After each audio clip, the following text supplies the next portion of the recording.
எல்லோருக்கும் வணக்கம். நான் உங்கள் சிவில் ஸ்ட்ரக்சரல் இன்ஜினியர் மணிகண்டன்.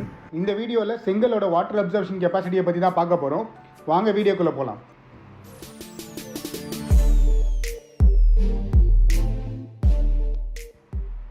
செங்கலோட ரொம்பவே முக்கியமான ஒரு ப்ராப்பர்ட்டின்னு பார்த்தீங்கன்னா அது இந்த வாட்டர் அப்சர்ப்ஷன் கெப்பாசிட்டி. இந்த வாட்டர் அப்சர்ப்ஷன் கெப்பாசிட்டின்றது தண்ணியை எவ்வளோ உறிஞ்சுன்ற ஒரு தன்மை. அதாவது ஒரு பிரிக்கை ரெண்டாக உடைக்கும் போது உள்ள சின்னதாக ஓட்டை இருக்கும்.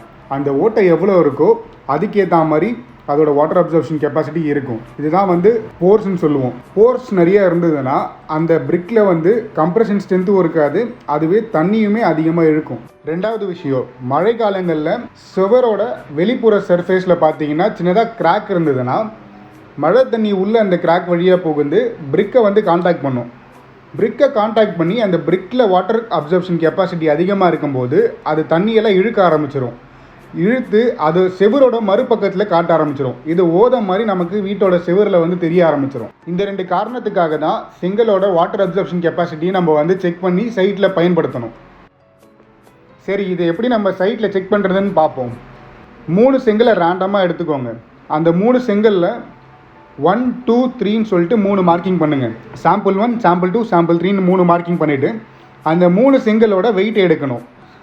அதாவது ட்ரை வெயிட்டுன்னு சொல்லுவோம். இதை ட்ரை வெயிட்ன்றது அந்த செங்கலில் எந்த ஒரு ஈரப்பதமும் இல்லாமல் எடுக்கக்கூடிய வெயிட்டு தான் ட்ரை வெயிட்டு. 3 சாம்பிளோட வெயிட்டை சாம்பிள் 1, சாம்பிள் 2, சாம்பிள் 3ன்னு எழுதி வச்சுக்கோங்க.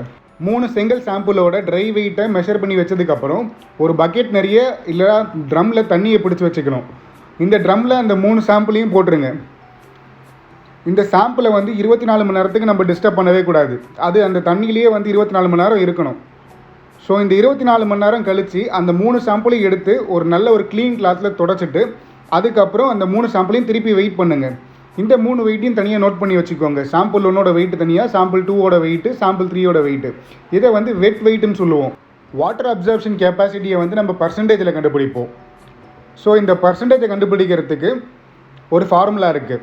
அது என்ன ஃபார்முலானா wet weight minus dry weight divided by dry weight into 100 அப்படின்னு போடும்போது நமக்கு ஒரு குறிப்பிட்ட பர்சன்டேஜ் வரும். இப்போ ஒரு எக்ஸாம்பிளுக்கு சாம்பிள் 1ஓட வெயிட் 3.516 kg கிடச்சிருக்கு எனக்கு.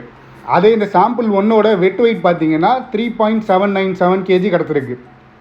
ஸோ இப்போ இது ரெண்டுத்தையுமே இந்த ஃபார்முலாவில் போட்டு கால்குலேட் பண்ணும்போது எனக்கு கிடைக்கக்கூடிய அந்த வாட்டர் அப்சர்ப்ஷன் கெப்பாசிட்டி பர்சன்டேஜில் எவ்வளோன்னு பார்த்தீங்கன்னா 7.9%. ஸோ இதே ஃபார்முலா வச்சு நான் ரிமைனிங் 2 சாம்பிளுக்கும் டெஸ்ட் பண்ணும்போது எனக்கு கிடைச்ச வாட்டர் அப்சர்ப்ஷன் கெப்பாசிட்டி பார்த்தீங்கன்னா 8.49%. சாம்பிள் 3க்கு 9.06% கிடச்சிருக்கு. ஒரு செங்கலோட வாட்டர் அப்சர்ப்ஷன் கெப்பாசிட்டி 20% தாண்டுச்சு அப்படின்னா அந்த செங்கலை நம்ம கன்ஸ்ட்ரக்ஷனுக்கு யூஸ் பண்ணக்கூடாது. அது ஒரு நல்ல குவாலிட்டியான செங்கல் கிடையாது. நமக்கு கிடச்சிருக்க வாட்டர் அப்சர்ப்ஷன் கெப்பாசிட்டி எல்லாமே ஃபஸ்ட் கிளாஸ் பிரிக்கோட ரேஞ்சுக்கும் கம்மியாக தான் கிடச்சிருக்கு. நீங்களும் உங்கள் சைட்டில் இந்த வாட்டர் அப்சர்ப்ஷன் கெப்பாசிட்டியை டெஸ்ட் பண்ணி அதுக்கப்புறம் உங்கள் சைட்டில் யூஸ் பண்ணிங்கன்னா ஸ்ட்ரக்சர் நல்ல குவாலிட்டியாக இருக்கும். தேங்க்யூ, தேங்க்ஸ் ஃபார் வாட்சிங்.